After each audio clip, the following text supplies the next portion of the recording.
What is up, everybody? Welcome to another episode of The Bitchuation Room. It's a podcast, it's a live stream, it is your best friend. That's right. Nope, you don't need anybody else. You just need this. I sure am only here for you once a week, but that's all you need with friends. Um, Thank you guys so much for being here, for pressing play, for taking the plunge. God damn it. You're here, you're on YouTube. Give this stream a like, share it, let the people know what the fuck you get up to every Sunday night. And if you're listening as a podcast, hey, throw this podcast some stars. Pew, pew, pew, pew, pew. Was that 5? And what up, Twitch? Thank you so much for being here. We've got such a good show for y'all today. All right. Comedian Katrina Davis is here. We are going to get into some things.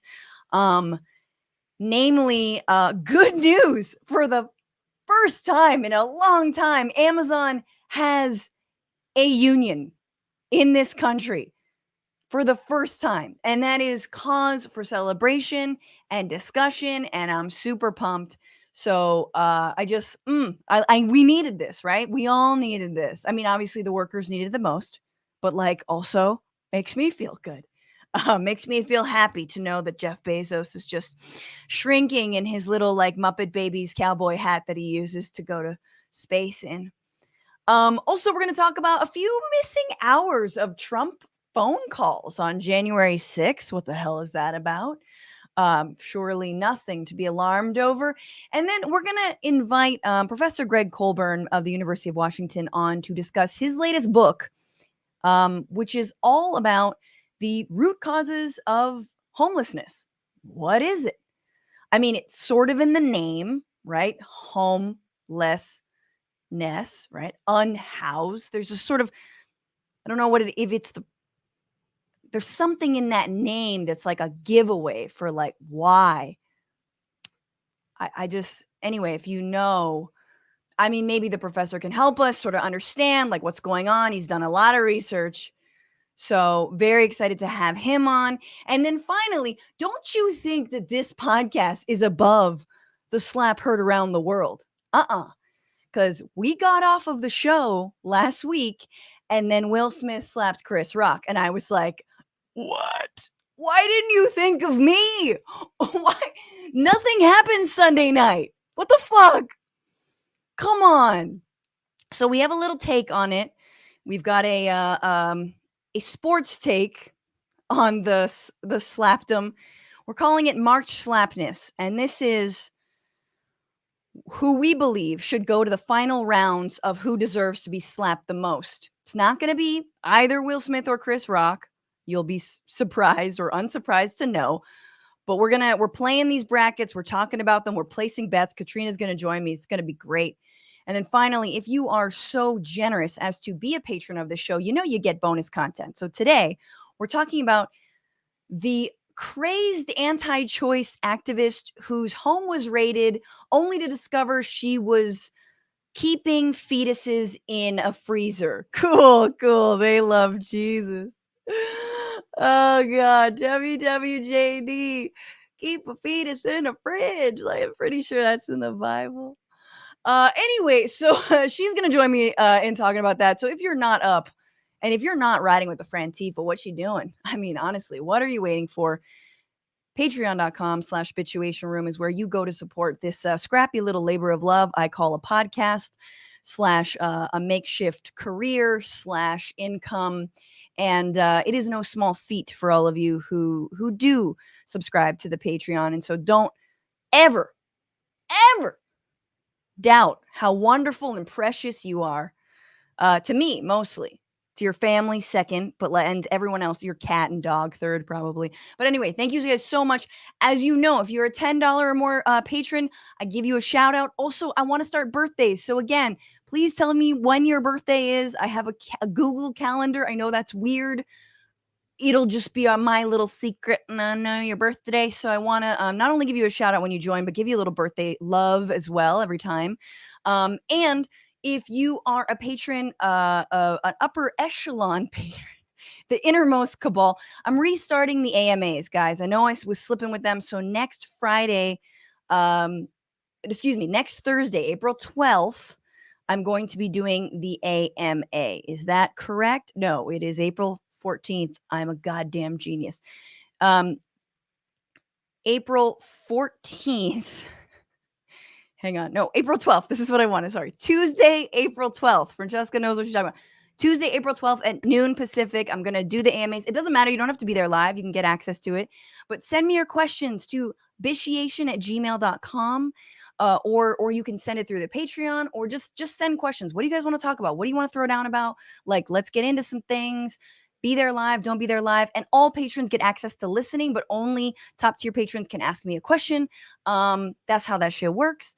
Also, obviously, if you're a top tier patron, you get free merch like every 3 months, you know? And when I run out of merch, you just get a lock of my cat's hair. So there are perks. Okay, no big deal. There's also merch, bitchuationroom.com. And again, support the show however you can. Appreciate you for being here. And with that, let's get into the goddamn show for real. This is What Are You Bitching About?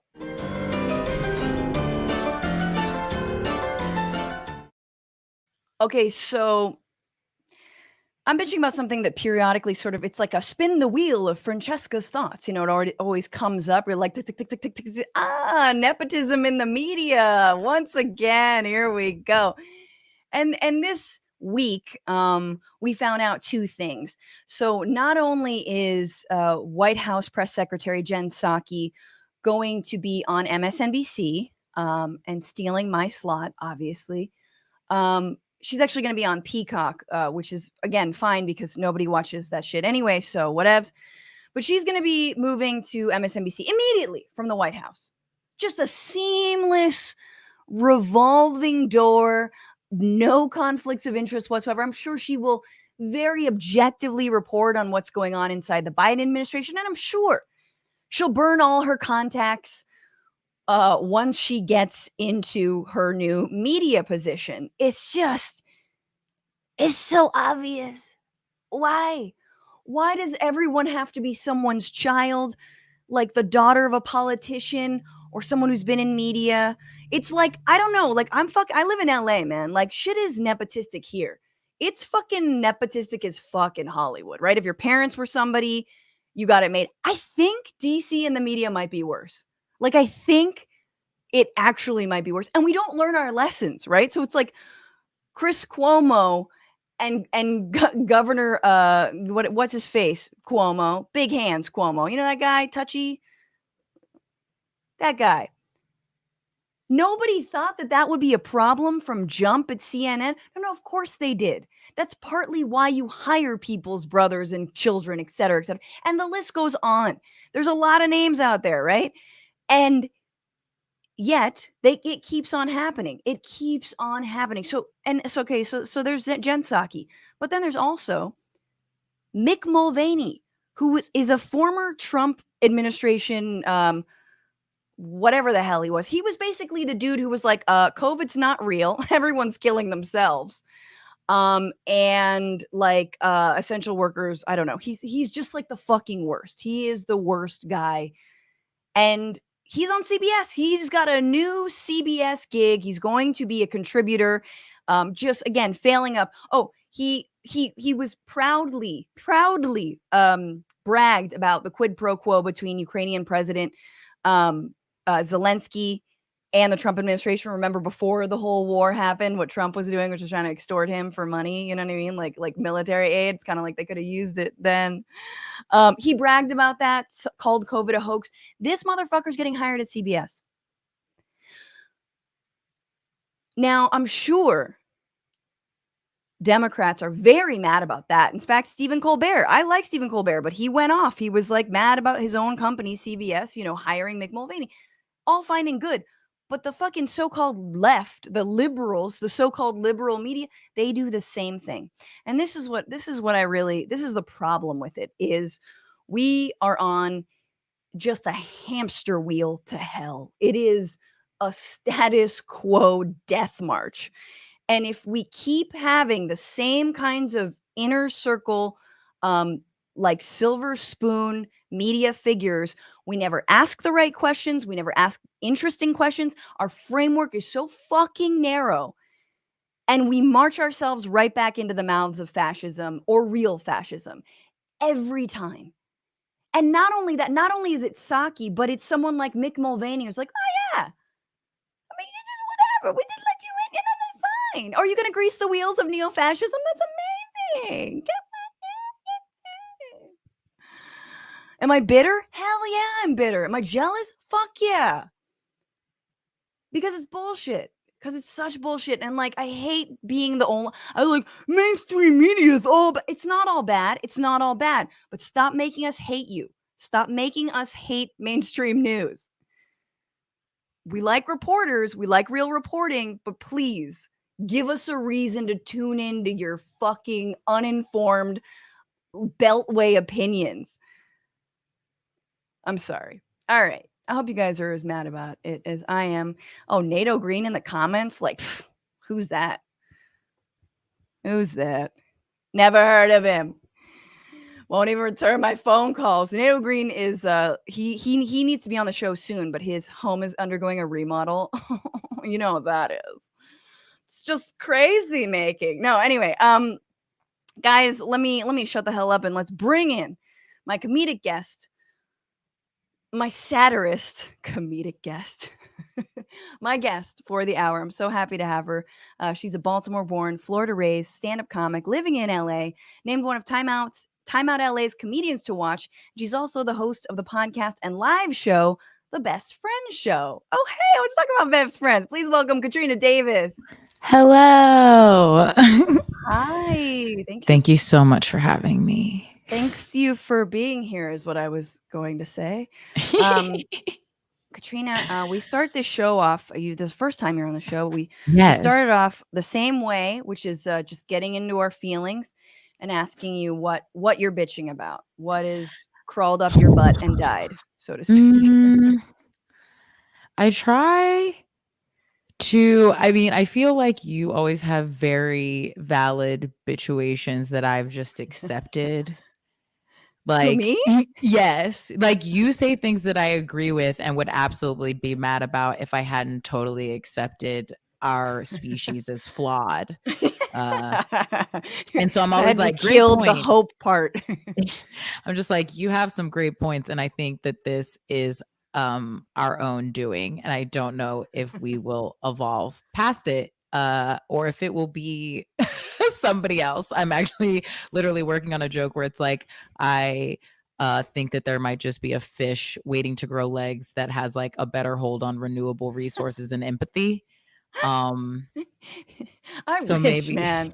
Just like one of like the really, really bottom dwellers with like what the light on its head. Yes, like, I've got it from here. You know, exactly. that kind of He's like, you've got it all wrong. He's just like horrible looking. We would judge him, and he has all the answers. Totally. He's like actually really benevolent and kind. Yes. So I feel like I have very minor ones, which mine right now is people who do not exert their authority when they're in charge of a line. A line? Oh, like a Yes. physical line. A physical line. So like, Ooh. because comedy is back. Hello, everyone. I do stand up. So like, I was going to a show. People are showing their vaccination cards and their IDs. We've had to do this for a while. People still love scrolling for their phone for their vaccine card. Literally put anywhere else. You've taken 50 pictures today. So I'm waiting for the girl in front of me to like scroll through half of the memories she made this month to get to her vaccine card. And someone tried to skip like the entire line and was just doing that thing where you just try to walk super fast so that no one stops you. And it's like, no, you actually need to show someone like that you're vaccinated to get in here. You're not that cool. Yeah. And then that person skipped me. And I was just sitting there waiting for them to realize not only me, but like the 20 people behind me. Like, this isn't even about me. It's like, there's literally a line of people that you have nothing to do with. And one of the people was like, oh, did we skip you? And I wasn't really as mad at them. And I was mad at the spineless person that was checking IDs and vaccine cards to not be like, oh, hi. you can go over here where everyone else is because that's what we're doing here. So I was immediately just Did you mad at call it like, out? You called it out? well, no, because then I would have just been yelling at a door person, which I'm sure they have enough to deal with. But like, honestly, exert your authority. So Oh, that's my, because it's like not necessarily your responsibility to know if there's a line, but it is someone's responsibility to work there to check you and let everyone else know that like you can stand up to egomaniacs that think that this entire like club was built for them. yeah. I mean, I do think like as much as I hate bouncers, like there is like when people work events, you have to like psych them out and be like, whose line is this? Like my line, motherfucker. Like you gotta like there's gotta be a Did school of bouncers.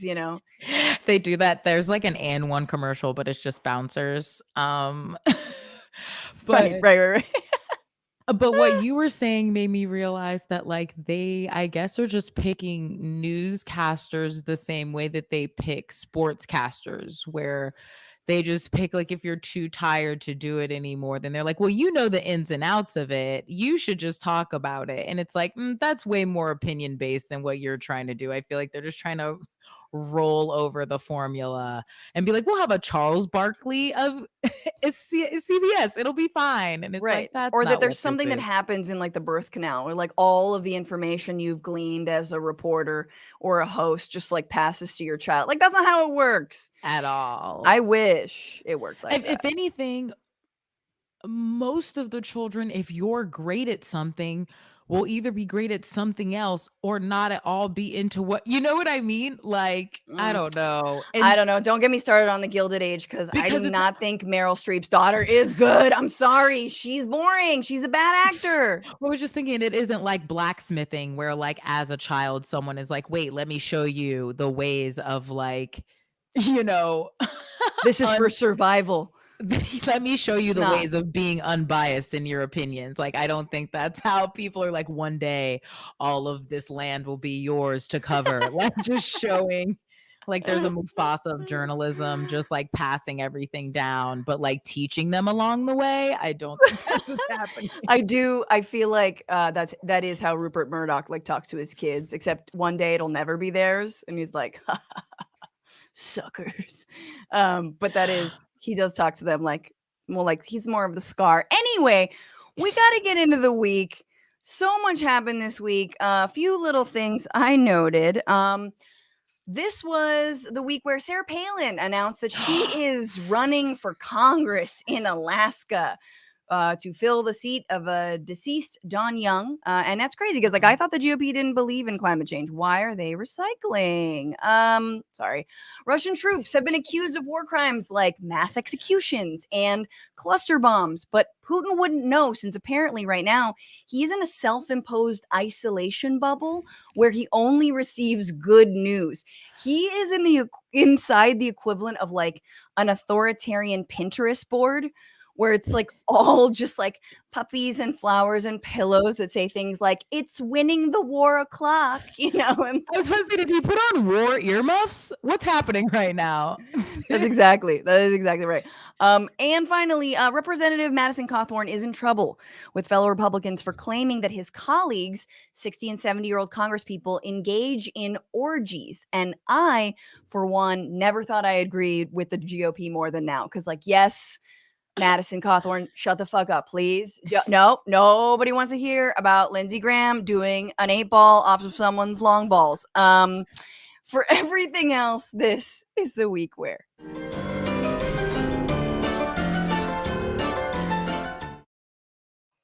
This was the week where we learned a lesson, very important lesson, which is that you can't turn your back on Earth for a second because the terrestrial plebes fuck around and form a union. That's right. While Jeff Bezos was sending other richies into space, workers at an Amazon warehouse in Staten Island formed the first union at any Amazon facility in the entire country. Here was their reaction when they found out the vote was in their favor. ALU! ALU! ALU! ALU! ALU!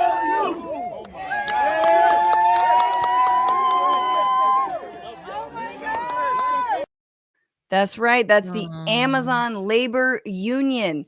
And so this happened at the JFK 8 Fulfillment Center, where 8,000 people currently work. The vote was 2,654 to 2,131 with a 58% turnout, which is very, very good for union drives. I mean, over 50%. Here's what one of the lead organizers, Chris Smalls, said, speaking on the victory. And he had previously, by the way, we'll get into him, but he's been fired for organizing, and he was called not smart and inarticulate by an internal memo from Amazon CEO. So here's Chris. All right, there you have it. So surrounded by workers. Again, ALU is a little bit different. So before I get your reactions, I want to go into kind of like the details of who these leaders are, what this union was able to do. So that's Christian Smalls, and he and Derek Palmer led this initiative. Both of them worked at Staten Island Amazon Fulfillment Center. Palmer still works there. But Smalls was fired from the job in 2020 in March after he led a protest outside of the warehouse, asserting that Amazon was not doing enough to protect workers from COVID, including not having adequate social distancing. Ironically, as its reason for firing Smalls, Amazon said he violated social distancing rules. Like, it's amazing.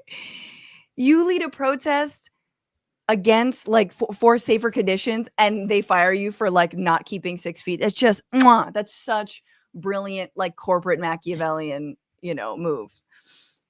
I love it. I mean, I hate it. It's awful. I mean, they could have picked anything, so I feel like they kind of picked that on purpose. Totally. They picked a random thing. They were like, you could have picked insubordination. You know what I mean? You didn't have to make it that thing. Exactly. Chris also said, we want to thank Jeff Bezos for going to space, because while he was up there, we were signing people up, which is very funny. I don't know if Bezos himself went to space this week. He sent some other idiots to space. It doesn't matter. It's a great fucking line.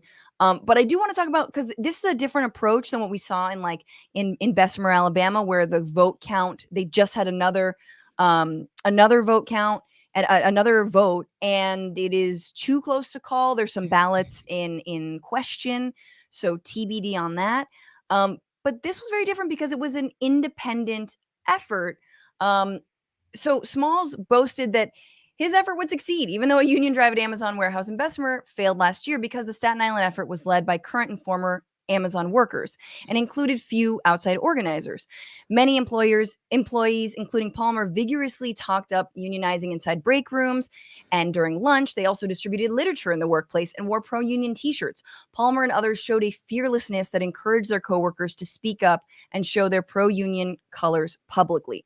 I am really interested in this because I do think not only is it kind of a little bit of a slap in the face it's a giant slap in the face to Jeff Bezos and Amazon and all the we don't need a union, but also not a slap in the face, but a little bit of a sort of some smelling salts to the labor movement to say, yo, this is an independent union that did some really incredible shit and flew under the radar and was able to win. And, traditional unions haven't had that many wins lately, and I think a lot of the Starbucks workers are also showing that. This is not to dump on unions or the importance of them, especially that infrastructure. Being able to tap into that is so huge, because obviously we'll see what comes next with ALU. But anyway, that's just, it was a different approach. I wanted to just go into what they're demanding. So y'all, they're demanding paid sick leave, not just PTO, because apparently now when you get sick, they have to dip into your PTO. They want more than a 15-minute break that was cut from 20 minutes, a raise in wages, obviously, and actual Amazon transportation to take people to and from work. The way Google has the Google bus and all that, which I find annoying as hell, but it's at least it's free for those people, and you don't have to whatever spend money on gas. But it's kind of ironic, because one of the things that happened was that let's see. One of the things that happened was actually that these organizers were at bus stops, public bus stops, and that's partly how they got to organize some of the workers, because workers would use the bus every single day, and so they would be there and just kind of talk to them. Whereas I don't know if you heard about what happened in Alabama and Bessemer. It was like Amazon changing the timing of lights so that people wouldn't even be able to stop for 30 seconds so that a worker or a union organizer could come in and talk to them and like, while they were in their car. Just like all kinds of, it's just really interesting to see that like in a city where you've got a lot of foot traffic and like public transportation, it was easier to organize because people are already kind of like close knit, you know? But Katrina, in any a thoughts? city, I feel like you have less control over, like, once people leave that building, like you said, you're in Gen Pop again. So if you're depending Yeah, on what you're like growing up in the South, like even what you're saying about buses or any kind of transportation, you're either at home or you're at work. And right. there isn't a lot of city buses, like I don't know what Bessemer is like, but there isn't necessarily the same kind of transit that you would see in New York, where you have all these other places to kind of converse with each other. There's like no in between. Right. So unless you No, like that's get each other's number or something, yeah, I don't know where they would have had the time to kind of like make each other feel. Cause I feel like I would be the safest people I can see just wanting to put their head down yeah, and thinking totally. about the potential consequences of actually even considering a union, or like you were saying, wearing a t-shirt. Like they can be like, these little young boys can do whatever they want, but I got 3 kids, and be like, I can support you all day, but I'm not putting anything in jeopardy, or you know what I mean? Yeah. So And it's a really hard barrier to get across. And I think that, there's nothing, all my union organizer friends are always saying the same thing, which is like, there's nothing more galvanizing than a victory. And like having yes. this kind of win, it's like, it always seems impossible until it happens. And so it always seems like that, yeah, these just, it's going to be expensive or too much work or the Yep. dues. And then it just happens and it's like, oh shit, this Yep. is incredible. And I did want to say, the media is focusing on him. Amazon was focusing on him, but Chris Smalls, when you watch him and you hear his responses to some of the questions he's pointedly asked, like, so what do workers want? What's the next thing? He He's has like, answers. look, well, no, he's like, look, that's for the union to decide. We have a union now. Like, I Mm. don't drive this. It is a democratic process. We vote just like we just Oh, voted to after the form. win, they were like, "What's next?" And you were like, "We are all going to do this together." Exactly. He was like, Mhm. he was saying some very concrete things, but others it was just like that's for us to decide. The point Now is that we've won, we'll see. exactly. And I think that's really important because we love to put all this, shine on one person Yep. and then watch them fall or watch them mess up, Exactly.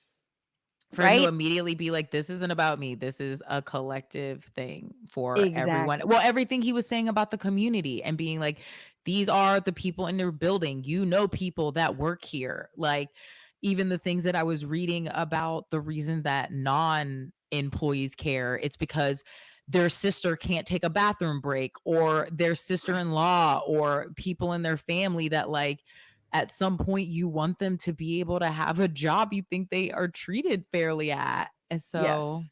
Or they're peeing in bottles as they're trying to like rush to deliver everything. Like that peeing in bottles story with Amazon, that just came and went. It was like, I mean, it's obviously still a problem, but Amazon hasn't addressed that. They haven't been like, oh, okay, we're changing. I mean, look, we're slowing it down. It's 3-day prime so people can pee. It's like, no. They just denied it. And we're like, we right. try to provide. In fact, here's their statement from the union drive, successful union drive.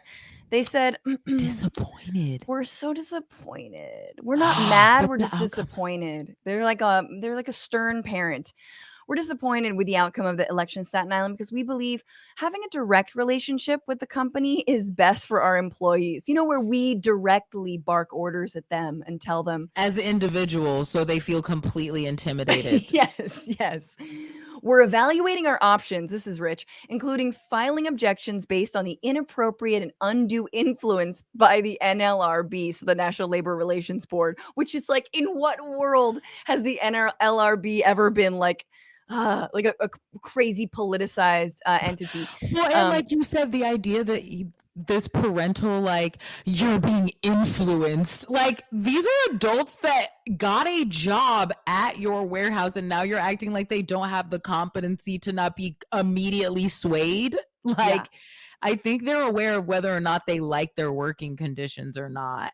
No, it's totally a way, like you're That's saying, like to infantilize people. That's what like an abusive boyfriend would do if your friends tried to take you out. Like you're in between, so they want to be your direct line of communication. Yes. Because you have stronger units being like, you know what? That's messed up. Like, yeah, I mean, look, we've all know the Scientology ploy. You just separate. These are the thetans. You separate people from, the thetans in their lives, the bad influences, i.e., the people trying to help them, well, and therapists. best for who? When they said it's best for our employees, how is that the best for them? What is so much better? Like they're acting like a union is this middleman that wouldn't have their best interest at heart. You know what I mean? Yeah. And it's funny because they can't even say like big union fat cats. Cause again, this is like a grassroots new union. Like this is not an established union. So like even that BS line of attack doesn't even hold water. So I'm super curious. And we talked about, when NATO gets back on the show, I'm excited for his thoughts too. Meanwhile, Amazon employs 1 million people in this country, 1 million. And they, unlike other, multinational corporations, they can't ship jobs abroad because their entire model is based on having warehouses locally to be able to get you your Get goods stuff that ASAP, fast. right? And so they have to deal with the American workforce whether they like it or not. Of course, they hate it.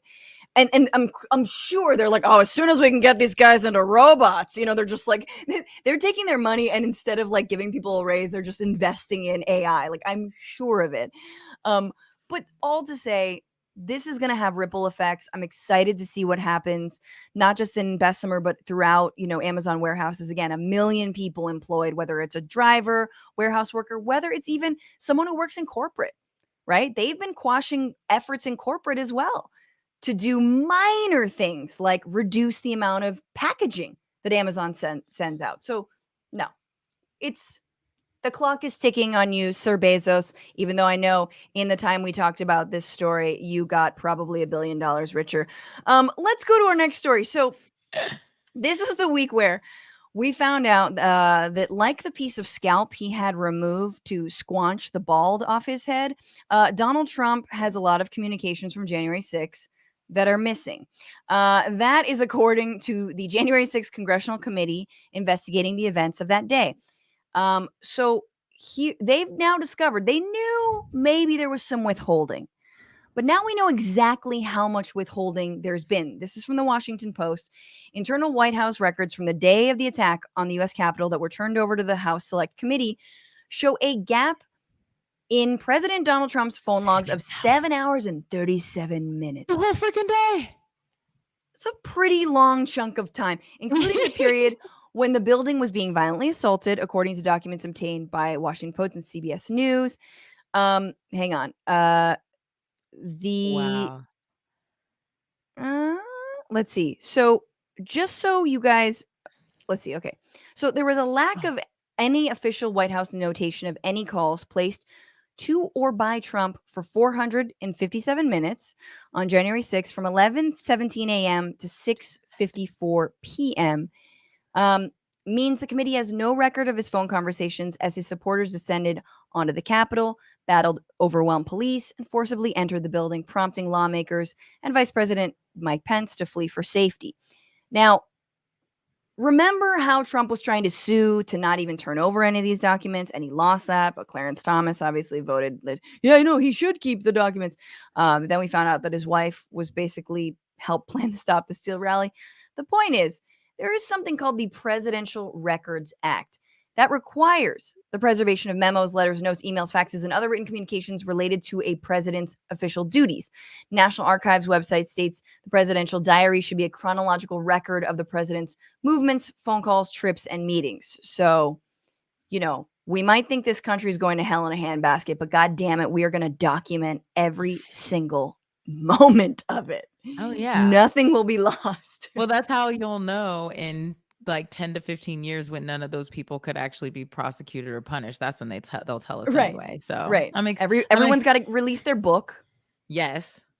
And like everything then, else, I'm excited to see the Ken Burns on it, where I get the full depth of all the information. That, like, the second you just read that act, I was like, yeah, that's how we know Reagan literally gave money to prove that I was less of a human. Like, yeah, we find out all of that stuff just way later when people are tired and exhausted and don't care. The But National also, Archives, come on now. I want to start a hashtag to find Trump's burner phone, because that's all I was thinking the whole time you were talking, is that there's a burner phone somewhere in a drawer. Oh, yeah. So not only the records that have already been turned over are a little sus, but now that we know there's just, there is this gap. Now, does that mean no one spoke to anyone in that Exactly. time? No, of course not. Fine, that carrier pigeon, he's gonna talk. It's like every time in Game of Thrones they would like send a raven. I'd always do the same stupid joke, was like the raven lands and just like caw caw caw caw caw caw caw caw. Like, that's how I would like it to go down. God damn it. But so yes, you're right actually, that now the committee is looking into whether or not there were burner phones, and according to the Rolling Stone, there were burner phones. So they've got 3 sources who say that a guy named Kylie Kramer took one of the phones and used it to communicate with top White House and Trump campaign officials. These are 3 burner phones that were purchased, including Eric Trump, the president's oldest son, who leads the family's real estate business, Lara Trump, Eric's wife, and former senior Trump campaign consultant, and Mark Meadows, the former White House chief of staff, and Katrina Pearson, a Trump surrogate and campaign consultant. My new least favorite Katrina. God damn it. The first one being the hurricane, obviously. But also, I was joking about burner phones. What? No. I was like, oh, she's given up the ghost. No. That's exactly how it went down. I did not think you were gonna say that. No. I mean, these guys are as scummy as your mind can go. Like, it's just not fair. Anything we can imagine they do, they've already done it. Kramer, by the way, helped plan the Ellipse rally, which was the rally that Trump spoke at, that Rudy Giuliani spoke at, a bunch of other people. So he directed an aide to pick up 3 burner phones the day before Jan 6, according to 3 sources. And one of the sources was a member of the March for Trump team. And he insisted that Kramer said the phone should be purchased using cash and described this as being of the utmost importance. Yeah. What? And like, what, the thing is like, all of this is, here's what I will say. None of this surprises me. I do kind of want to see the text message from Trump that's like, lol, one of them has a Holocaust denier shirt. You know what I mean? Like, I need that shirt. Whatever the fuck racist thing he's going to say. Like, I want, like, you want the texts that are him like live tweeting the insurrection, and it's just like his real time everything. Yeah. I'm watching the girl from Plainville on Hulu, the woman who convinced her boyfriend. Yes. I have thoughts, but convinced her boyfriend to kill himself. And it's just that. It's like endless text messages back and forth. Like, when are you going to smear the feces on Nancy Pelosi's desk? I'm waiting. Like maybe there was a photo of it. Just, and it's, here's what I said. I've said this before, but I really feel it's all clicking. I'm putting the fucking pieces together, which is, you see the way the most recent sort of like MAGA rally has gone down, which is the truckers thing, right? The like march for, I don't know, what are they marching? I forgot what it's called, but like the truckers being anti-vaxxers and like anti-Biden and let's go Brandon, blah, blah, blah, blah, blah. That shit fizzled out super quick. And it's so clear why. Why do things like the Tea Party catch fire, create incredible, like insane right-wing movements? Why do things like critical race theory and all this trans hate, why do those things catch fire? It's because they're all fucking astroturfed by wealthy think tanks, politicians, wives of Supreme Court justices. The same with January 6th. You see all the people involved and you're like, oh yeah, they all wanted this to succeed. It was an inside-outside plan involving alternate electors on the inside and a straight up storming the Bastille on the outside So yeah, that's why it was so successful, because they all wanted it to succeed. Like, nothing on the right happens in an organic way. It's all astroturfed. So that's what I keep on coming back to. Anyway, well, who knows? The last call Trump made that day was 6:54. The next call after the silence, and he instructed the operator to call Dan Scavino Jr. What did the operator say? Like, "Oh, sir, good to hear from you. Um, haven't heard from you in a while. It's Today was crazy. yeah. Have you been watching?" He tried to Amy Schumer the Oscars and just be like, "What I miss? Is there anything going on? You guys seem stressed." Very important response. My God. Anyway, we will see. Last thing I'm going to say on this is important is Mark Meadows, obviously former chief of staff, the last chief of staff to Trump, has been held in criminal contempt, not just by the January 6th committee, right, which is a subsect of Congress, but of all of the House of Representatives. So the House voted, yeah. He's held in criminal contempt. They refer him to the Department of Justice. Who's at the head of the Department of Justice? That's Merrick Garland. Merrick Garland in 4 months has not done shit. He's not, I mean, I'm like, he's not arrested him. He's not said you need to turn yourself in or you get arrested. You're being held in criminal contempt. If it were any of us, this would have been over by now. 2 other people the committee just represented for criminal contempt for their lack of participation in the committee. So they won't testify. They won't hand over more documents. Mark Meadows was sort of compliant in the beginning, and then he stopped being. So Dan Scavino, the guy who got the last call, and Peter Navarro, again, another one of these sort of weasels that's was in the Trump administration.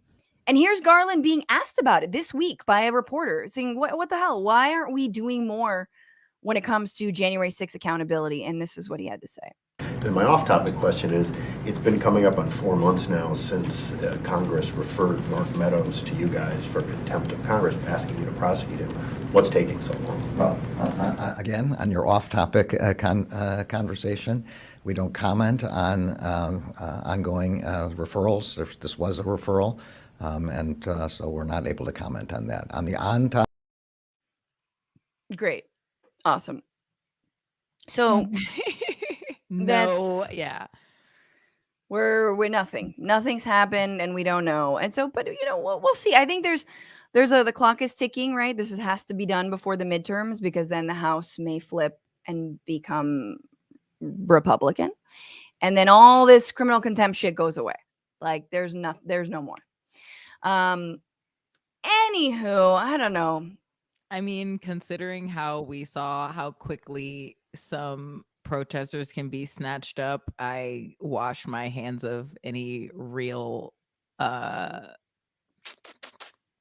consequences being placed on anyone a long time ago. Like, I had way too many friends not trying to get into anywhere end up in the back of a van for half of a night for me to think that they're gonna backtrack and go find whatever, dude.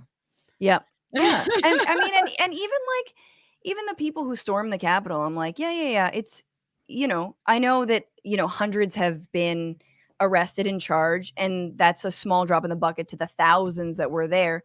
But I'm like, this is small fish. This is small fry bullshit. We've talked on this show about some of the now sting operations being set up against the, like, the so-called extremists on the right, which I'm like, part of my mind is like, yeah, I guess that's okay. You're entrapping sometimes innocent people, but also go for the people who actually organize this. Go for the people inside the building. Of course, they won't do that. All right, why don't we go to some comments, and then we're gonna bring in my guest, second guest, fat guy named Tiny on Twitch. Do we want to start taking wagers on how long Amazon closes that facility now? I mean, right? Like, and that's I don't know. I don't know if they can't afford to, right? Like, where are they going to go to Jersey? And like, what's going to happen? Well, everything you were saying before, Francesca, I was talking with my mom about, who's actually done a lot of like negotiations on behalf of people for union Oh, contracts when nice. they like get renewed and stuff like that. And she was like, what you said about they're trying to maintain a model. And also me having a marketing degree and just looking at people, looking at a piece of paper and being like, okay, this is what we're going to do. We're comparing it to this company, these outputs and all this stuff, and thinking that they were going to somehow get Americans to work in the way that warehouses would work in all the places they can't afford to outsource. Like they're trying Right. to, I think, apply all of that and then be offended at the idea that Americans wouldn't adhere to those labor conditions. Like Right. the idea of someone being so rich and they're the company and being like, even the phrasing of that letter where they're almost like their feelings are hurt They're that you disappointed. don't want to work there under these conditions. And I think that it is obviously capitalism, but the mental idea of like completely disconnecting that these people, that is unacceptable to them. We have not been put in a situation where our financial desperation has made us take these sacrifices yet. Yeah. Like we are a developed country where like people can even go move in with their parents, whatever it is that keeps us from being literally in a place that doesn't have flooring.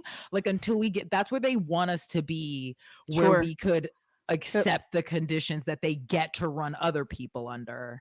dude, I know. I think we're at a crossroads of like, I think the pandemic assistance really did help people and gave them, more of a leg to stand on.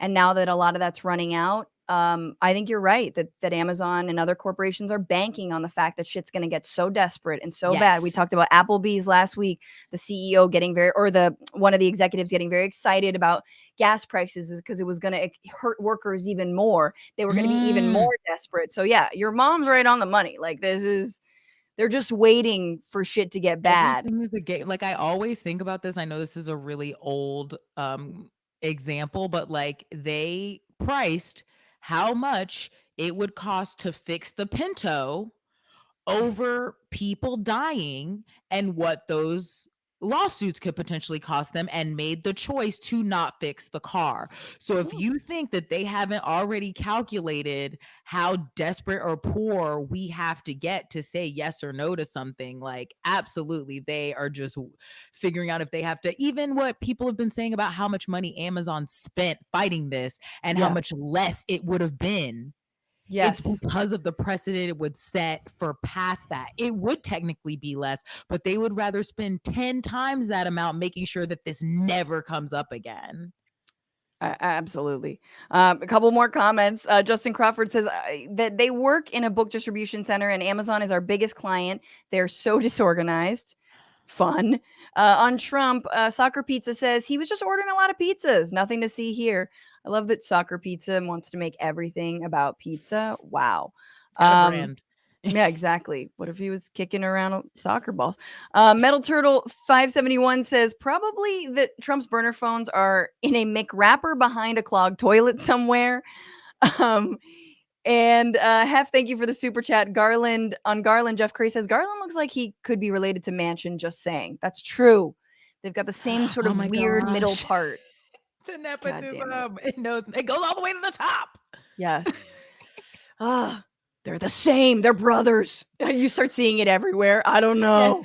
all the faces just start melting into the same. If you run them, there's going to be a video that just runs them all super fast, like that old Michael Jackson video. And you're like, Yes. they're kind of the same Like person. black or white. Yes, it just morphs. That's Like true. Black John Cena. We could go real deep with this theory if we're just going to go full on. Who is the Black John Cena? He just went viral because there's a very attractive black man that looks like John Cena, but black. And then John Cena reposted him and was like, hey, look at this handsome black guy that looks like me. And it's just like Black John Cena, but he does look like John Cena. It's pretty sweet. Must look up later. But for the sitch, let's talk about some things. We're bringing in the assistant professor at the University of Washington's College of Built Environments, He studies housing, policy, affordable housing, and homelessness, and he is the co-author of a new book, Homelessness is a Housing Problem, out now through UC Press. Please welcome Gregg Colburn. Yay. Hello, hello. Hello. You got the stand-up intro. Gregg, so you've got this is a book / research paper, right? We can buy this. You can buy it. Yeah, you can buy it right from the publisher, University of California Press, or that firm you were just discussing also sells it. Amazing. Yeah. That's exciting. And the title is Homelessness is a Housing Problem. That's right. Which to some of us, it actually is far more controversial of a statement than I think some of us, especially who listen to this podcast, would probably imagine. But what I wanted to ask you, so you worked with policy analyst Clayton Paige Aldern. What did you guys set out to do? When did you start your research? But what did you set out to do when it came to understanding the current state of homelessness in the United States right now? Yeah, so I moved to Seattle in 2017 to work at the University of Washington, and have been really involved in a lot of conversations in our community around housing and homelessness. And like LA and in New York, we've got a terrible housing crisis here. High rents, high housing costs, and a lot of homelessness. And as I met with people throughout the community, whether it was civic leaders or elected leaders or analysts, advocates, my perception was that people didn't really understand what was driving this crisis, the root cause of the crisis. And therefore, our policy responses were a little bit scattershot, in the sense that one day we're worried about drugs, the next day we're worried about mental illness, and we're worried about poverty, then we're worried about race. And certainly all these issues are really, really important. But I had this hunch and began to do some research that housing costs were, and really the accessibility of housing was the fundamental driver. And so that was my motivation. That knowledge was known in the academic community. There's a lot of research papers that people outside the academy never read that have drawn pretty convincing evidence around the relationship between housing costs and homelessness, but that has not filtered into the general population. And so I wanted to write a book that was sound from a methodological standpoint, but also accessible to just the average person who says, why is it so bad in LA or San Francisco or Seattle? And try to answer that question in this book. That's great. And obviously we know the right wing's answer is because these are democratic cities and they just give handouts to people and whatever, and there's like so many myths that you run up against and that I think you disproved in your research. What are like the most common myths? I mean, I sort of ironically laid a couple of them out, but like how real is that idea that like, well, homeless people go to cities because they get free stuff in cities, or the homeless people, cities breed homeless. Like, what is that? Democrats create homeless folks. I don't know. Like this, there's so many myths. What do you feel like are the most common for why homelessness exists? Yeah.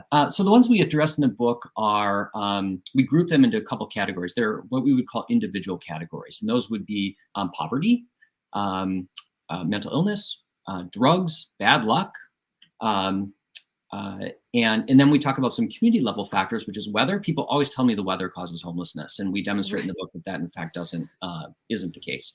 But this idea of low income mobility and homelessness magnets is a really powerful one. And so we spend a lot of time talking about that and use data to demonstrate that there's not disproportionate mobility into certain cities. There is low income mobility all over the United States. People are always moving, but there is no evidence to support that people are moving to Seattle or Los Angeles because of our generous benefits. And we look at the primary federal welfare benefit and look at the generosity of that and demonstrate that there is really no evidence of that mobility. But it is a really sticky, and it's frankly not just Republicans. I have a lot of people, friends who are left leaning, who also say, well, of course it's the weather, of course it's because we have generous benefits, and it's not supported by anything. In Seattle, let's just dispel that for right now. Okay, keep going. Right.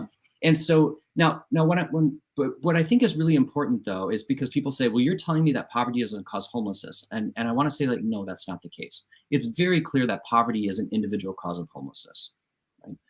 What we're saying is that the consequences of poverty or other vulnerabilities are different in some locations than others. So Detroit is the most impoverished city in the country. It has 1/5 of the homeless population of the high homeless coastal cities. New York, Boston, DC, Seattle, San Francisco, LA. And so it's a sort of counterintuitive point in the sense that they have way more poverty. Seattle San Francisco are very affluent cities, right? When you just look at median incomes and the percentage of people below the poverty line, it's very low. So we're an affluent city. We have way more homelessness, and Detroit is a relatively poor city and has way less homelessness. And so the point is that you have an interaction between individual factors and what's going on in the community. And so there's drug use all around the country. Every community has people with substance use disorders. Every community has people with mental illness. And when people say, well, this is clearly a drug problem, Gregg, I just saw this person on the street who's addicted. I said, yes, I've seen the same people. But if the opioid epidemic is driving this crisis, why don't we have homelessness in Arkansas and in West Virginia, right? Which in these communities have absolutely been ravaged by opioid addiction, right? Which is a tragedy. But the point is they have a lot of problems, but one of them isn't homelessness. And so the point is that these two factors come together to reduce it. And it's just easier to figure things out when rents are $500 than when they're $2,000 a month, which, there's some basic intuition behind that. I mean, and population wise, like Detroit versus Seattle, like I mean, because like my mind is like, well, is it because there's fewer people in Detroit? But we're doing it on a per capita basis. So all these numbers are on a per capita basis. So it's not that one city's bigger than the other. It's on a percentage basis. Yeah. And so essentially especially when it comes to poverty, you found that even in places that are more impoverished, that doesn't lead to more homelessness. But you did have this really interesting graph a lot of interesting graphs in the book. But this one that I really liked, which compares the housing supply, getting to housing, I'm sort of skipping ahead, to the change in population. So like as the number of people increase, so you have New York and LA and SF, and Seattle is a lot more people. And then you have places like Austin where there's a lot more people, 20 plus, more than 20% increase in population, but then a pretty big increase in housing supply too. Look at all those places they can live. Exactly. So then there's all these places like LA and San Francisco, as the populations have changed, they have not increased the actual supply of housing. That's right. And so elasticity is, and I won't get into the economic details of that, but it's a measure of how responsive your housing supply is. And so the quadrants on the right are places that have grown very rapidly. And so Charlotte, North Carolina has grown almost as rapidly as Seattle has over the last decade. But they've built a whole bunch of housing in response. As a result, their rents have stayed lower. Their vacancy rates, which is the number in the parentheses there, the 6.5% is their vacancy rate, and those vacancy rates have stayed higher. And so ultimately, they've created a more accommodating housing market, and they have not had the housing crisis that we've had in the lower right quadrant, which is the perfect storm for homelessness. Rapid population growth and not building enough housing, and that's Boston, San Francisco, and Seattle. And so, that is, what I say to people when I put this chart up, and I said, if you find yourself in the bottom right part of that graph, you're going to have a housing crisis. Yeah. And there's going to be homelessness associated with that. And so while it's tragic, it shouldn't surprise anyone. Right. I mean, it's sort of proof right here. And yet then you have, this big question of like, well, what kind of housing? And for me, I'm always approaching the question of, we just have more housing on the market. You look at places like New York, these luxury condos, staying vacant, or here in LA as well, and all over the place. It's like the kind of housing really does matter. So maybe talk about this, like what has to happen in addition to more housing? Yeah, that's a great point. So a lot of people will say to me, well, Gregg, you're just saying more housing helps this. And if we build luxury condos, will that solve homelessness? The answer to that question is no. I will say, and I say this to developer colleagues in Seattle, is we still need more housing. We need more market rate housing. And so build away. Do it, because we have a lot of people in this community who can't find housing, even at higher ends. What we need is more housing at all levels. And so what we should do is create an environment in which a lot of market rate housing can be built, and that should be denser. It should be multifamily. We shouldn't just be building single family homes. And then we need middle income housing. We need workforce housing. We need affordable housing, and we need supportive housing for people experiencing homelessness. And as you move down the income ladder, there is a role for the public sector in ensuring that housing can be built that's affordable for people who have lower incomes. And so I say it's kind of like an exam. It's always E or D, all the above. Like we need housing at all those levels. And if we think that only market rate housing can fix this, we're fooling ourselves. And therefore, there's a role for the government to make sure that there's housing that's affordable. I mean, the minimum wage is $15 in Seattle, full time. That's $30 grand a year. You can't afford $2,000 rents on $30,000 a year, and therefore. I always say to folks that I think there's a credible role for the government here. And the government's been involved in housing for a long time in the United States, since the 1930s.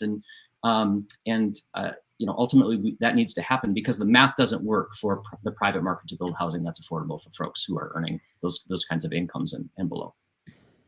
But also the question of market rate. My question, like for you guys, how much did you study like the like the actual real estate market? Did you factor that into the lobbyists, the money they have, the power they have, which I think is really hamstrung. I mean, it's completely hamstrung our political process here in California. We can't get rent control to save our lives. I mean, it's just like every single time they pull out all the stops and and we defeat it in one way or another, expanding, a protection of any kind of rent control. So yeah, what are your thoughts on the way the housing market has been allowed to just kind of run amok? That's right. That's right. I mean, there are powerful interests, and frankly, single-family homeowners are arguably one of the most powerful blocks when it comes to very localized decisions around housing. And so, and I always say I live in a single-family home, and so I'm not disparaging all people who live in single-family homes because I happen to live in one, but I'm pointing the finger at myself as well. But over the last 50 years, single-family homeowners have been very reluctant to allow multifamily housing to be built in their neighborhoods, and especially multifamily housing that's designed to serve people with low incomes. And so we've got a long legacy all around the country of very, very exclusionary practices. And so we're now starting to see in California and Oregon and Washington and on the West Coast some changes. They're small. But there are interests who have had a pretty good run for the last couple generations that are not that excited about these changes. And that's what you're exactly talking about. And so it is a political challenge to change zoning, to change permitting, to change the way we think about our cities and to make them more accommodating for more folks. And like a lot of major social change, it can be difficult because for the people for whom this has been a good run, they're reluctant to make those changes. So you're exactly right. And that's why I think a lot of the housing policy changes that most people would say this makes a lot of intuitive sense. For example, Washington, we just tried to upzone around transit, meaning you got light rail coming through. Why wouldn't we build a whole bunch of housing around there? And we had Republicans and Democrats vote against that. And that was a huge frustration for a lot of people in our state because it would have been an easy win and an easy way to create more housing that was more accessible to more folks. And so it's hard work. It's hard work, but we have to keep doing it. We have this Senate bill in the California to create more multifamily like homes and neighborhoods, and you've got like all these all these cities suing who are they're suing over that bill. Like, how dare you create like multifamily units and homes in my neighborhood? And that's the other thing. Like, I don't know about you, Katrina. Like, I rent, and this is the renters have no fucking political power whatsoever. And yet we make up, I don't know, the numbers, like disproportionately, we're a lot of renters out there, but we don't have any say. When you finally own a home, then you're supposed to just like sick it on all your neighbor. You just turn around and become this like evil villain that who's just hates everyone that like Yeah. needs to live in an apartment. Well, I was thinking when you were talking about market price and these multi-level homes, it's like I've multiple times in LA accidentally tried to get into an apartment that I make too much money as a single person to be in because that's my budget. So Right. like what is the different, like I see multi-level homes go up and I'm happy, but I'm jealous because that's what I can afford. But I am not I am You're not a not family. down enough. I need to like mess up and have like 2 children out of wedlock so that I can afford rent, basically, is what would help me. Like Do you mean to like qualify? yes, to qualify. Like I, as a single person, do not qualify for the housing in LA that is technically in my budget. And if I lucked out, I'm in a rent controlled place right now. Everyone I know in LA that's in a rent controlled place will be there until they die. And I'm lucky where a lot of people get pushed out. They'll be the Right. last person in their unit and they're actively not getting maintenance, not getting, you know what I mean? Because they Yes. know they're the last person paying not even $500, like just paying a decent amount of rent, but they know as soon as they get out, they can double it. Right. So where is it for us, these people that like, I hate to try to advocate for myself where there's still people that can't pay rent at all, but it's like, there are a bunch of people in the middle that we can't pay rent either, or Right. barely can, or whatever it looks like. I don't know. So market, how is there a way for, like you were saying, Francesca, for it not to just be like I own this building and this is how much you have to pay to live everywhere. Like them just even communicating and being like, well, like gas stations where it's like, well, if we all make rent insane, they will have to pay it from one of us kind of thing. I don't know. I mean, yeah, I do think there's a lot more organizing that's been happening, especially post-pandemic. I think the extension of like here in California of the eviction moratorium is good, but when that comes slamming down and we don't really have a solution for it, I mean, yeah, I think it is really important to see. I am always struck. I used to live in San Francisco, and I'm always struck by this. Like, you see people who are homeless, unhoused folks they clearly have jobs. Clearly have jobs. Some man, he's got his cat on his leash.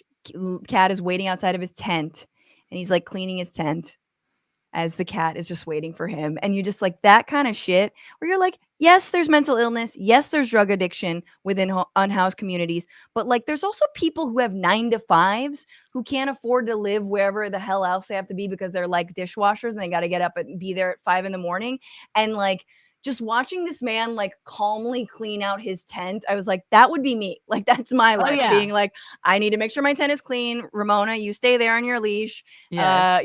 Like, let's make sure this is good. Like, it was just Is that telling that we as working people have like fully already envisioned the kind of unhoused person we would be? Because I've also done this. And like, I know how I'm going to acclimate. I know if this goes down and because even the joke, or not my mom says it, like not a joke, but just the saying that a lot of Americans are 2 paychecks away.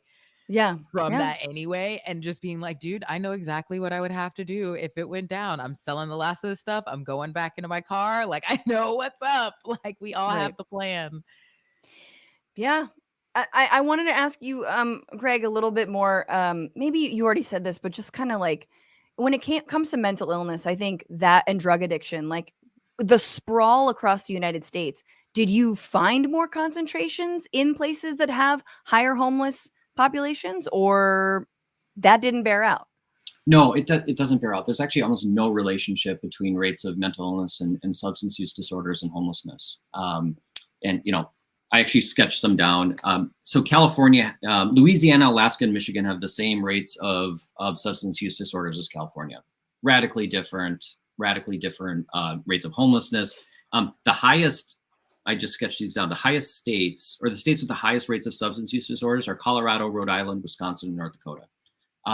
Not the homeless hotspots that you would suggest. And so, again, the point is when you layer on those vulnerabilities with housing costs, you get homelessness. And the other thing I would say that's really important for people, especially if you're living on the West Coast where you see a lot of unsheltered homelessness, is you may confront people who are experiencing mental illness or who are addicted. And the reality is, and we know from research, is that may not be the cause of their homelessness. It may be the consequence of their homelessness. Homelessness is unbelievably traumatic. Unbelievably traumatic. And I tell people, and this isn't a joke, that I would also medicate if I were experiencing homelessness. I mean, I come home from a long week at work and I have a glass of wine with my wife, right? If you are living under constant stress day after day after day, mental illness is a logical outcome. Addiction is a logical outcome as a coping mechanism. And so it's really important for us to remember, and I see it all the time in Seattle. I'm downtown all the time. This may be a consequence of a really bad experience that people are having. And so we got to figure out how to house people. And that's going to require political change. And it's going to require resources. And if we continue to blame drugs and mental illness, we are, I think it's improper because the data doesn't support it. And it's not going to help us fix the problem. I tell people we could treat all the addiction in Seattle and we'd still have a huge homelessness problem. That's so important. Yeah, that's so important to remember. And okay, so in terms of political openings, like I feel like there is a hopeful note that the book ends on. That we are starting to have these conversations, that it's so clear that we've reached this fever pitch. What do you guys identify as sort of areas for better policy, better housing policy to sort of break through? Sure. Well, I would say I'm going to give 3 responses or 3 parts to your good question. And the first one is that one of the things that I like about work, this is a hard topic to research and think about all day. But one of the things that I appreciate about it is that we don't suffer from apathy around homelessness. People care deeply about homelessness. They might be pissed off about it. They might think that this is an outrage. But unlike climate change, where a lot of people are like, I don't even know what to do. Maybe I buy a different car, right? The problem is so big and people don't care. And so people care about homelessness. And so it will get attention. And that's an important first step. The second thing is that we make policy change during crises. That's what we've done in the United States throughout history. If you look at all the major policy changes, they always happen during depressions or wars or pandemics, generally speaking. And this is approaching the scale of— We got a few of those going right now, exactly. Gregg. We have all these opportunities right now. And so that is an interesting opportunity. And the third reason that I'm optimistic is we as a country decided when veterans came back from Iraq and Afghanistan that they shouldn't be homeless. And this was because of the experience they had in the Vietnam generation, that many, typically men in that case, were coming back from Vietnam and had very, very difficult lives and were disproportionately represented in the homeless population. And so political leaders from both parties said, we don't feel good if people coming back from serving our country are experiencing homelessness. And so what do? We gave them housing, and we cut veteran homelessness by 50% in 10 years. And so when people say, well, Gregg, what evidence do you have that providing housing will end this? I'll say, we just cut veteran homelessness by 50%. Now, the question is, will we apply the same logic to people who didn't serve in the armed forces? And that's a political question. It's a question of resources, a question of values. And that's, obviously a topic for conversation. But I'm confident that we can do this. There are other huge issues, climate change, racism, poverty, that are far, far bigger, that probably we'll still be wrestling with, when I'm no longer on this earth. We could end homelessness, and that gives me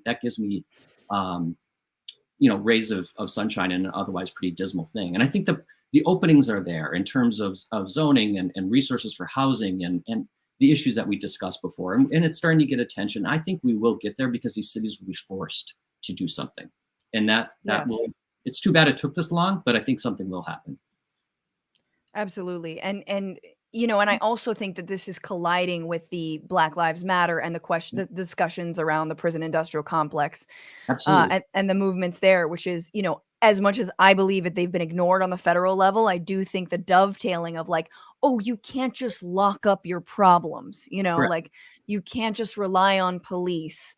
In fact, they're probably the last people you want to rely on in a lot of situations. And this is all kind of coming to a head. So it feels dark now, but I'm hopeful. Everybody, homelessness is a housing problem. Gregg Colburn, get the book, read it, send it to your folks and friends. And again, this is something that crosses, it is not just Republicans who have strong feelings about this. In fact, because a lot of these cities are left leaning or liberal leaning, it's a lot of Democratic voters who have really retrograde thoughts on this topic. So anyway, Gregg, thank you so much. Is there anything else you want to add? No, I would just say that the last point I would make, and thank you for having me on, I really appreciate it, is that this is a really complex issue, and I don't want everyone to leave here thinking, well, it's just so easy. We just build housing, we take care of it. There are all sorts of interacting factors here when we think about structural inequalities in terms of education and healthcare, and many of them are race-based. And so when we put all those together, it helps to explain why we have huge racial disparities in the homeless population. And so we have a lot of work to do as a society, and the most vulnerable in society. And when we look at the demographics of those, we see the effects of these disproportionalities throughout society. And so that's kind of a bummer, but it's the reality, and we have to confront that if we're going to really address this issue. But thanks so much for having me, and I appreciate the opportunity. Thank you, Gregg. Thanks for being on. Take good care of yourself. My solution is that the real estate industry needs to go the fuck away. They've had it long enough. Like these fucking developers, these big builders, like, Well, someone was talking about ADUs in the chat and that as a housing alternative. And I spent a large part of actually my pandemic time studying them and making floor plans and learning about gray water tanks and a lot of other cool stuff. But this city, like looking up codes and things about ADUs that you're allowed to have within LA city limits, and all of the requirements are still so based on hard visuals and classism. They're hard, but they're also like, it has to be the second structure behind the building. The roof has to have a certain pitch. But if you look at the different kinds of pitches, The lowest one to me just makes it like they don't want it to look like a mobile home. Everything is just like you can have the ADUs, but when you look at like the bulleted list, they just don't want a bunch of ugly houses in LA. Like a lot of the roadblocks to it just being your main place of living, or why homeowners can have a second one Gotta be and a make more Spanish money off of it. ADU. But like you can't have you can't buy land in LA, have an affordable home and put that on it. Right. They're Damn. trying to any loophole that we are trying to build. Because everyone was like ADUs, and I was like, I totally agree. Looked into it, like, and back to what you're saying about real estate is like any loophole we try to make, people will immediately put into effect. Okay, well, let me make sure that I either get my cut when that kind of housing becomes legal, Yeah. or will make it again secondary income for someone who's already able to win in the market the way it is right now. Oh, that's so true. No, and again, I think it is like it's these single family homeowners. It's the sad and real reality of like these stank ass people on next door who are like, there's that homeless man again. You know, like we know who these people are, and they're not like raging. I mean, they're racist, but not like they're not, MAGA. Not the raging kind. Not the raging kind, They're like mild. Yeah, exactly. They're different. It's like a fine wine. And anyway, and of course, politicians don't give a shit about renters. Who cares? They don't care about us. They care about the people who are homeowners. Homeowners are like, no, we don't want any more units here. And anyway. And absolutely what you're saying, Francesca, about slam the door behind you as soon as you get it is like, I'm a homeowner and now this is my domain and I don't want your ugly unsuccess within my eyesight. And my lemons fell on your property, but they're still technically my lemons. So I'll be taking them now. Thank you. Just so ridiculous. All right, well, let's move into our final segment, our final fun segment before we log off and do maybe a little bonus bish afterwards. In honor of the slap at the Oscars that we have ducked under and will not contribute to the endless discourse, but only in the most fun of ways, I present March Slapness.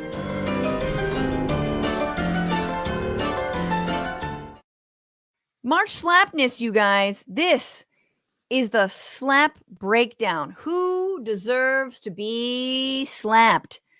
Is this a slap bracket? We got a slap bracket straight up. Yes! This is a slap bracket. Thank you, producer Paige, for creating it. Yay, Paige. So for those of you listening as a podcast, we got a slap bracket here. And on either side, we have in the lowest, the first, I don't know, basketball. We've got Mel Gibson, Representative Marjorie Taylor Greene. They're going head to head. Then we've got Ted Cruz versus Howard Schultz. Then we've got Elon Musk versus Laura Ingraham. And then Don Trump Jr. versus Jeff Bezos. Now, you'll notice Rupert Murdoch is coming in as a little bit of a wild card. So whoever wins between Gibson and MTG have to go head to head with Murdoch.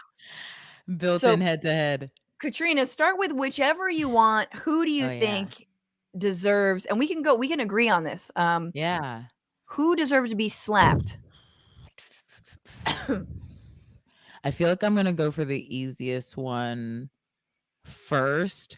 I mean, is Mel Gibson like currently bothering anyone with his anti-Semitism? Because I want to pick Marjorie in that one. I think go with your gut. I mean, I'd have to agree. Yeah. Like Gibson's the only. I'm gonna go that. Yeah, I think we got to throw Gibson between and Rupert together. But we'll address that later. Okay, so Mel Gibson has been spared. Marjorie Taylor Greene got slapped, and we're moving ahead. Senator Ted Cruz versus Howard Schultz, CEO of Starbucks. To me, this is a no-brainer. I mean, Howard Schultz, he is a harmless little noodle. I was just about to say, like, CEOs, they trade them out like you're there 2 years tops. They just get their money and then replace them with a new monster. That would be like a wasted slap to me. Exactly. Senators are forever. You can that slap lasts. They last for way too long. We're going for slap sustainability.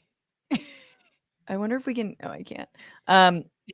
Okay, so we're imagining Ted Cruz gets slapped and moves Mhm. ahead Mhm. to face off Marjorie Taylor Greene or Rupert Murdoch. But let's Rupert, go over yes. to Elon versus Laura Ingraham. Who deserves to get Ooh. slapped? I mean, okay, because I feel like I'm going to make my picks based on like I don't know, their overall negative like impact, like global impact of Sure. shittiness. Sure. So I want to maybe go Laura, but I feel like Elon has a following Yes. that has a lot of power also. So I Oh, mean, what do yeah. you think? I'm gonna say Laura, but I want to know what you think. I do look, I mean, personally, I'd love to slap the shit out of Laura Ingraham. Like Elon Musk, I think would be less exciting to slap, just even though I don't like him as much. But I will say this. If Elon got slapped, Uh-huh. hit all those little reply guys you were talking about, they'll lose like 2 inches on the dick immediately. You know what I'm saying? Like they'll freak the fuck out. No, Whereas I like if feel like they're Laura like gets the slapped, Bayhive where it would Yeah. just like create a freaking intensity that no one wants to see. but I feel like because Not he's a that should scare dude. us. Uh-huh. No, I mean, we all want the beehive on our side, but, like, I feel like if it were Laura, everyone would be like, "Oh my god, how could you do this to our queen?" Like, whereas, like, Elon would be like, "I don't know, man, that dude just got like, it'd be very emasculating for I'm gonna go with Elon on this. Okay, I Can we respect move that. her forward? I mean, him Yeah. forward? Yeah, go for it. Okay, so Elon is getting slapped. Now, this one is interesting. Don Trump Jr., currently on Cameo, for however I thought this was interesting too. Keep going. versus the bigum, the Jeff Bezos. Right. Chris Smalls is inarticulate and not smart. Send you to Mars. But like it's a slap, right? So it's can only do so much, as Will Smith found out very, very immediately. The slap can only Ooh. do so much. I wonder, and now you're making me think of something different, which is like, who would learn the most from this slap? Right. So now you're making me maybe change my vote on this one. So what do you think? What was it gonna be? I was gonna go Jeff, but now I'm thinking Don might learn something from it, like actually think about it and be like, wow, like I'm just the son. What did I do? And really maybe reflect on some things. I don't know. What do you think? I do think that Junior's been slapped many times. Like, how many times has Trump just bitch slapped him in the Oval Office? Like that dude, Oh, Jeff he gives off vibes like he would pay to be slapped, though. exactly. He'd be Like like, he seems like he yes, would try to make a point, let's and then film he would another just cameo. give you like $100 or something, and you would just feel dirty and weird, and like you hadn't really gotten any justice. Like I don't know. I don't know. Yeah, I don't know. I do think I have to move. I think my vote is Bezos because I do think Junior would kind of like it. That I agree with you. We're So just let's- trying to also do for the better, like a slap for a slap forward, if you will. A slap forward. We'll slap him onto this planet and off the off the Blue Origin. Okay, so we've got oh my god, Elon if Musk. Bezos had a good mom, she would say something like that to him about his actions. It'd be like, I'll slap you back down to earth, just so you know. Yes. If I were Jeff Bezos's mother, Yes. I would have taught him it's wrong to kill mom and pop stores. Books are good. Okay, so Elon Musk versus Jeff Bezos. Moving on to the next round. Now we got Marjorie Taylor Greene versus Murdoch. Who are you gonna slap? Whoa. I mean, Murdoch based off legacy alone. Yeah. I feel like this is a slap for generations. I would agree with you. This is exactly the pop, pop, pop. Like it is just so many, like our future kin, our ancestor. This is like that's what I'm saying. He comes up in so many, like he's like if a villain crossed from DC to Marvel. Like you cannot listen to a podcast about something bad in history happening without him popping up and like his influence right being a part of it. All right, we got a lot of Murdochs, but then we got some Paula Han Cortez saying Marjorie. Oh, I I was think about to say I understand the strategy for matchups they want later though. oh, right, ultimate matchups. Yes. This would be good. And I wonder if the ultimate matchup is they get like one slaps the other. Anyway, I think we're moving Murdoch ahead. Marjorie, Yes. Yes. we're moving Murdoch on to face Ted Cruz. Murdoch versus Ted Cruz. This is hard. This Whoa. is a tough matchup. Battle Royale. I just need to see Ted Cruz's like I was gonna disgusting say that cheeks like too. jiggling, just like I want to see that fucking We're on the handprint same on his page face. with that. It's got to be Ted Cruz, Yes. right? Yeah. Okay. Ted Cruz moving ahead to the final slapness, the slap down. Wait, the final slapdown, someone said their comment made me visualize as the final slapdown, them both simultaneously slapping each other. Oh, that'd be great. I like That's that. what I was picturing. A slap out or a slap off. Yes, that's what someone said in the comments that I agree with now. Okay, I like this. I like that. I'm going with that, and I do think Ted Cruz would have to be in the final. That would mean, we've got two very good, but maybe now I'm less than satisfied finalists. Elon versus Bezos. Oh, right. We didn't choose Laura. We didn't choose Don. We left them behind I in their know. stupid faces. I mean, but I still stand by Don being left behind. Like, kind of maybe regret Laura, but okay. I still stand on sacrificing. Like, they can't all get slapped as much as we want them to. I'm sorry, everyone. That's So true. I still pick. I think, okay, so Elon versus Bezos. I feel like Elon maybe still wants to be liked enough that it would affect, like, you know what I mean? Make him, be like, you know what? I don't want people to want to slap me. Like, maybe I need to look inward. I feel like he Like still he would has learn. He has room to grow more. So that's an argument to slap. But see, I want to slap Bezos more for who needs to be slapped again. Yes. I think who needs to be slapped. Okay, for sure. I'll go Bezos then. We're going Bezos? Yeah, what do you say? I mean, Elon Musk has like carb face, and like again, he like I wanna see his giant head ricocheting. I'm You're sorry, going off I mean visuals. this. Yeah, but we can leave Elon behind. I'll go with Jeff. Will like someone. Here's the thing. No one's put a hand on Jeff Bezos. You know what I'm saying? These billionaires, people don't put hands on them, and I don't believe in putting hands on comedians, but I believe in putting hands on billionaires. You slap the shit out of a billionaire. Slap a Nazi, slap a billionaire. Punch a Nazi, obviously.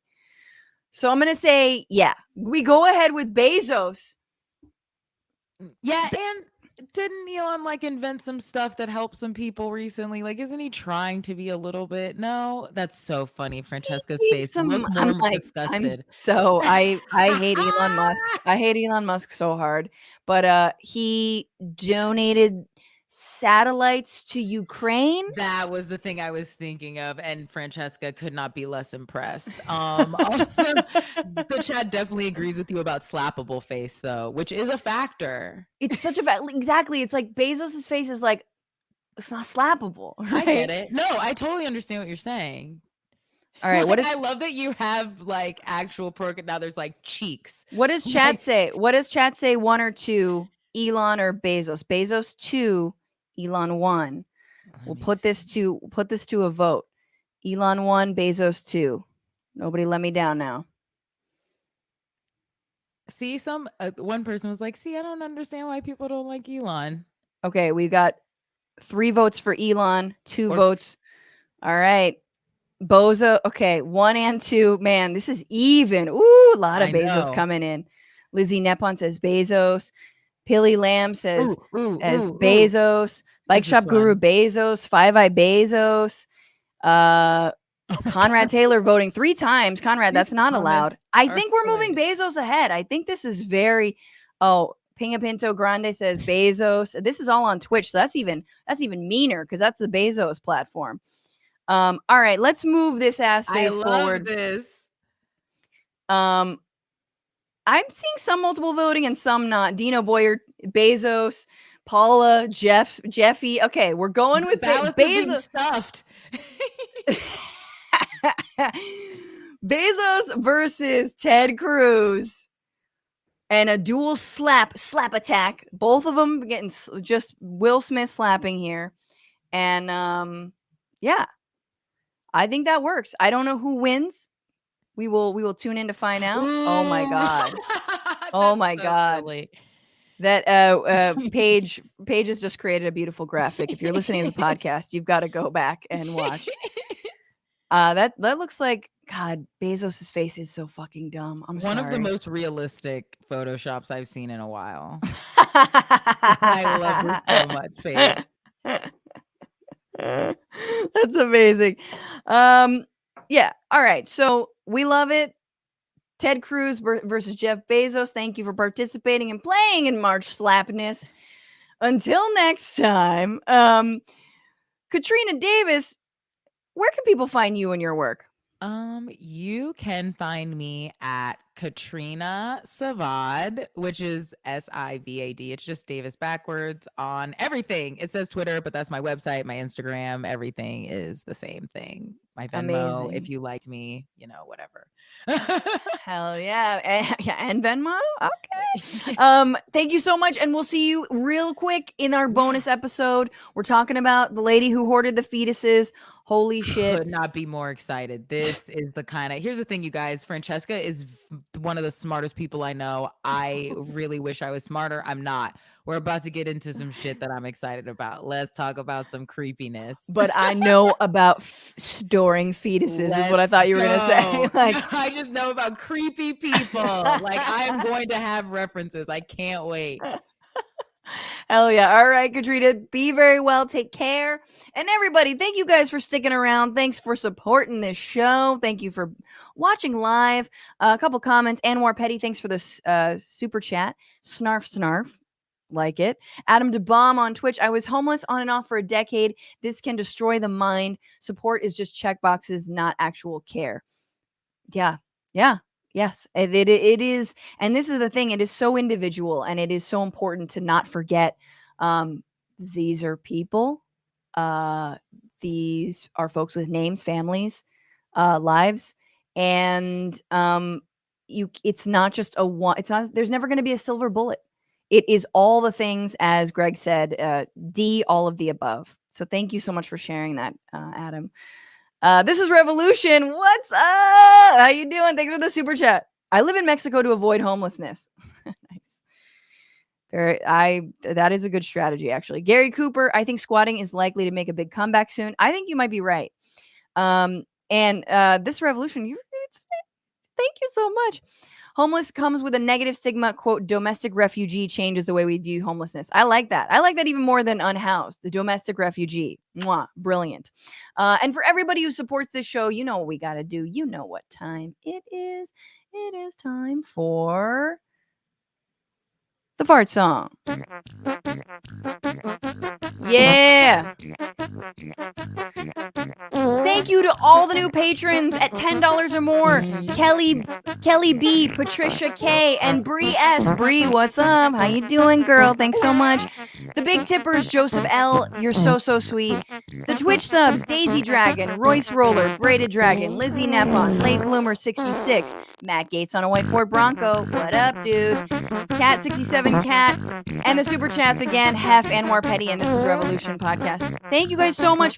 Thank you to Paige Oamek, to Maximillien Inhoff, and to Alexandra Ornes. We stream every Sunday, 5/8 Eastern on YouTube and Twitch. Follow the Bitchuation Room on Twitter at Bitchuation Pod, on TikTok and Instagram at FrannyFio. And you can also donate to the show via Venmo and Cash App, TBR-Live on Venmo, TBR Live on Cash App. Every little bit helps. We will be here next week. We got such a great show for you. Wozni Lambre of TYT and so many other places is going to be on the show. So don't miss that. And remember, guys, fight the power, fuck the patriarchy, and don't just bitch about it. Be about it. Later.